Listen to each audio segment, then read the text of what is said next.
Okay, now we'll solve this transportation problem under the next method, that is least cost method, and it's also known as matrix minima method. Okay, so here there are three sources and four destinations. So from each source to the destination, the transportation cost per unit is given from S1 to D1, from S1 to D2 to D3, D4. This is destination, this is the source. So whatever is given here is, these are the prices per unit uh, of transporting from one source to one particular destination. So as usual in northwest corner rule method, we first find out the total of demand and supply and check whether it is a balanced problem or an unbalanced problem. So first we'll add this. Okay, so the demand total is 950 units and the supply total is also 950 units. So this is a balanced transportation problem. So it is a balanced transportation problem. So we move further to solve the problem once we get to know it is a balanced transportation problem. So in case of least cost method, what we do is, so we take this matrix. So in this matrix we find out the least cost. So these are the per unit cost of transporting from each source to the respective destination. So in this matrix the least cost we can see is 10. So here there is a 10 and here also there is a 10. So what we do is we select any one 10 and we make allocations to that 10. So let us select and make allocations. Here it is 250 units, here 250, here 400. So this 250 becomes 0, this 400, 150 remains. So D4 column becomes 0, other elements will be cancelled.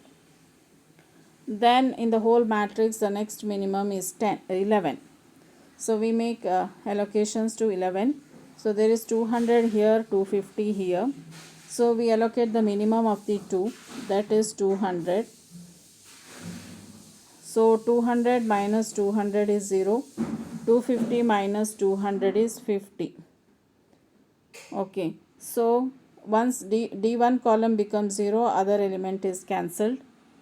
Then out of the remaining, the next minimum is 13. So we have 13 here and here. So we make allocations to 13. So for this 13, there is 225, there is 50. Minimum of the 2 is 50. So we make allocations 50. 50 minus 50 is 0. This will be cancelled. 225 minus 50 is 175. Okay. Now out of the remaining, again 13 is the least cost. So there is 275, 150. So we make allocation 150. So 275 minus 150 is 125. 150 minus 150 is 0. So S3 column becomes 0, other element is cancelled. So now the remaining is 14 and 18. 14 is the minimum cost, least cost. So we make allocation to 14. There is 125 here and 300 here. So we allocate 125. 125 minus 155 is 0. 300 minus 125 is 175.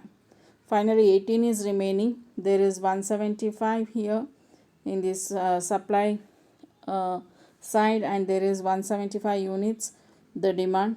So the required quantity is 175, available is also 175. So we are going to allocate 175 here.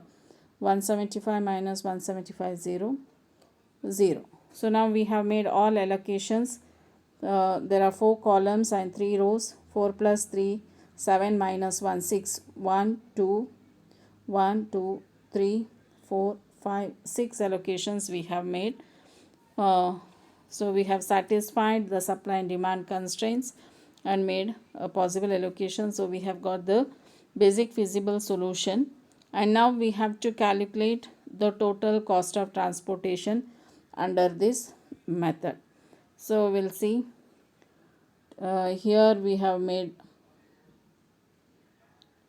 200 units allocation. Then we have made 50 units here. Then 175 units here. Then we have made 125 units. Here 125 units. Then here 50 units. And to 10 we have made 250 units. Okay, 2 3 4 5 6. So we have made these allocations, and if you calculate, then 200 into 11, so we have to multiply the quantity with the price, because these are the unit prices, unit cost. So we have to multiply the unit cost with the quantity. So the total transportation cost will be equal to 12,200. Okay, so that is 200 into 11, 2,200. 50 into 13, 650. 175 into 18, 3,150. Then 125 into 14, 1,750. 13 into 50, 13 into 150, this is 13 into 150, that is 1,950, and 2,500. So total transportation cost is 12,200 you will get. Okay,